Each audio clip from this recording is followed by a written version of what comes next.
ये कहानी असल में शुरू होती है कि मेरी चर्च के एक सेवक ने मुझे बुलाया और कहा उसने कहा मुझे आपकी ज़रूरत है। मैंने कहा क्या दिक्कत है। एक भाई है जो कुछ सालों पहले गोद लिया गया था। मैंने उसे 20 सालों से नहीं देखा। वो पश्चिमी तट से निकल गया है और जादू टोने में बहुत गहरे तरीके से शामिल हो गया। मैंने कहा तुम्हारे कहने का क्या मतलब है कि बहुत गहरे तरीके से? वह हर दिन एक जादू टोना करने वाली से मिलता है या कहूँ सलाह लेता है कि वे क्या सोचते हैं कि उसे क्या करना चाहिए। वे सैन एंटोनियो आ रहा है मुझे गोली मारने। मैंने कहा हाँ, तुम्हें पुलिस की ज़रूरत है, तुमने मुझे क्यों बुलाया है? उसने कहा मैं सोचता हूँ कि वह शैतानी ताकतों के द्वारा चलाया जा रहा है। मैं जानता हूँ कि तुमने पहले भी इस पर जीत पाई है, कामयाबी पाई है।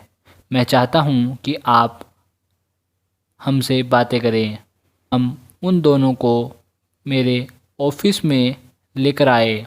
मैंने उस आदमी से बात की जो आखिर में गोली चलाने वाला बनेगा या होगा, या कहूँ वो मुझे बता रहा था कि वह कितना शक्तिशाली है जादू टोना या तंत्र मंत्र में, कि वह लोगों को वश में कर सकता है गुड़िया और सुई और मंत्र और बाकी चीज़ों के साथ।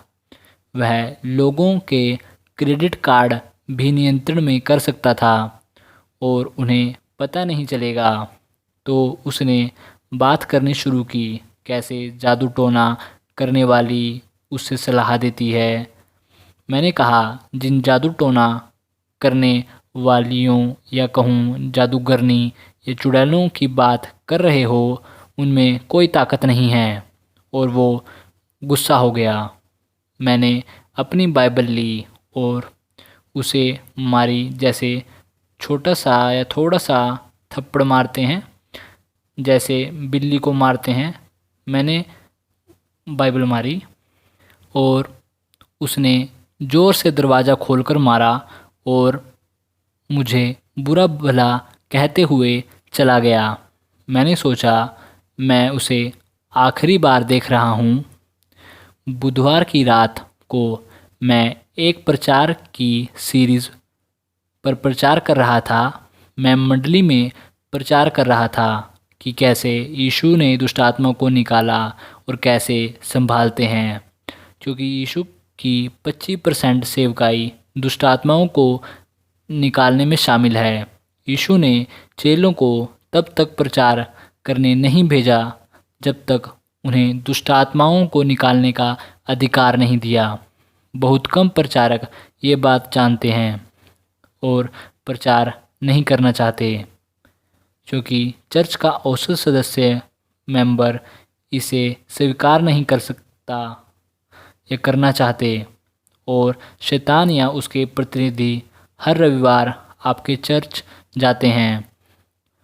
तुम्हें अच्छी तरह पता होना चाहिए कैसे उनके ऊपर अधिकार रखें। तो वहीं से बात करता हूँ कि बुधवार रात को मैं चर्च में प्रचार कर रहा था और मैंने आँखों के आगे देखा। मैंने दरवाजे की तरफ देखा कि एक आदमी 35 साल की उम्र का मेरी तरफ आ रहा है और उसके हाथ में बंदूक थी। वो गलियारे से होकर आ रहा था चर्च में। हमने उसे रिकॉर्ड भी किया है और एक औरत जो पहली कतार में थी उसने भी रिकॉर्ड किया है। तो वो गलियारे से होकर आया और उसने वह संबंधी ढूंढा जिसने उसे गोद लिया था या उसका पता था, और उसने उसके सिर के पीछे बंदूक तान दी और उसे बुरा भला कहना शुरू किया। लोग सोच रहे थे कि ये बयान किया जा रहा है या कहूँ एक उदाहरण दिया जा रहा है या नाटक किया जा रहा है कुछ सेकंड के लिए। जब उसने बुरा भला कहना जारी रखा तो समझ गए कि कुछ तो गलत बात है, और उसके हाथ में बंदूक देखी और वो चलकर मेरे एक तरफ आकर खड़ा हो गया बाईं ओर, और मैं पुलपिट के पीछे खड़ा था। वो मुझसे सिर्फ 8 फुट दूर था। उसने तांबे जैसी जैकेट पहनी हुई थी। उसके पास 6 गोलियों वाली बंदूक थी। उसने कहा, मैं आया हूँ तुम्हें मारने और शैतान की ताकत का प्रमाण देने अविश्वासियों के ऊपर। शैतान के पास ज़्यादा ताकत है यीशु से। तो मैंने बाइबल पकड़ी। मैंने कहा, मेरे पास बाइबल है, और कहा, मेरे विरुद्ध कोई हथियार नहीं चलेगा। इस बात ने उसे बौखला दिया। उसने कहा, मैं तुम्हें 3 गिनने पर मार दूंगा। पर पहले उसने यह कहा था, अपने घुटने टेको और ज़िंदगी के लिए भीख मांगो। मैंने कहा, मैं ये नहीं कर रहा।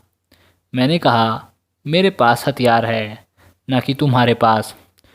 उसने झूठ बोला था कि मैं तुम्हें 3 गिनने पर गोली चलाऊंगा, या कहूँ 2 गिनने पर गोलियां चलानी शुरू कर दी थी। उसने बंदूक खाली कर दी और मैं बिल्कुल भी नहीं हिला। 3 गोलियां मेरी बाईं ओर से और 3 मेरी दाईं ओर से निकली, और उसने ठा ठा ठा दागी और मुझे नहीं लगी, और वो घूमा और जिस गलियारे से वो आया था जाने लगा।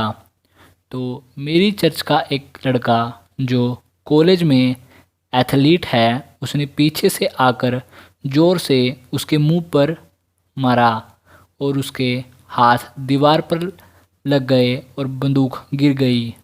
वो हैरान नहीं हुआ, न कोई फ़र्क पड़ा। तब पुलिस आई और उसे थाने ले गई। 3 दिन बाद उसे हॉस्पिटल ले जाया गया, जो पागल मुजरिमों के लिए होता है। 90 दिन बाद 3 विशेषज्ञों ने उसकी जांच की और कहा, ये अपने घर और अपने समाज में रहने लायक हो गया है। वो आदमी तुरंत अपने घर गया और अपने गैराज में जाकर रस्सी ली और अपने पीछे के आंगन में जाकर ऊंचे पेड़ पर रस्सी लटकाई और अपने आप को फांसी लगा ली।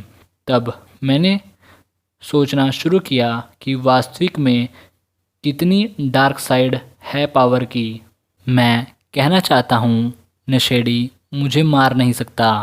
तब अगले दिन पुलिस मुआयना करने आई और वहीं खड़ी जहाँ वो आदमी खड़ा था, और पाया कि 3 गोलियाँ मेरे चेहरे के बाईं तरफ और 3 दाईं तरफ से निकली।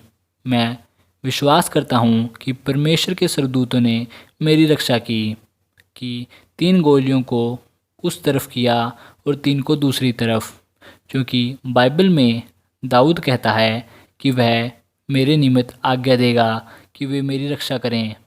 मैं विश्वास करता हूँ मसीह लोगों के पास न दिखाई देने वाली सिक्योरिटी टीम है।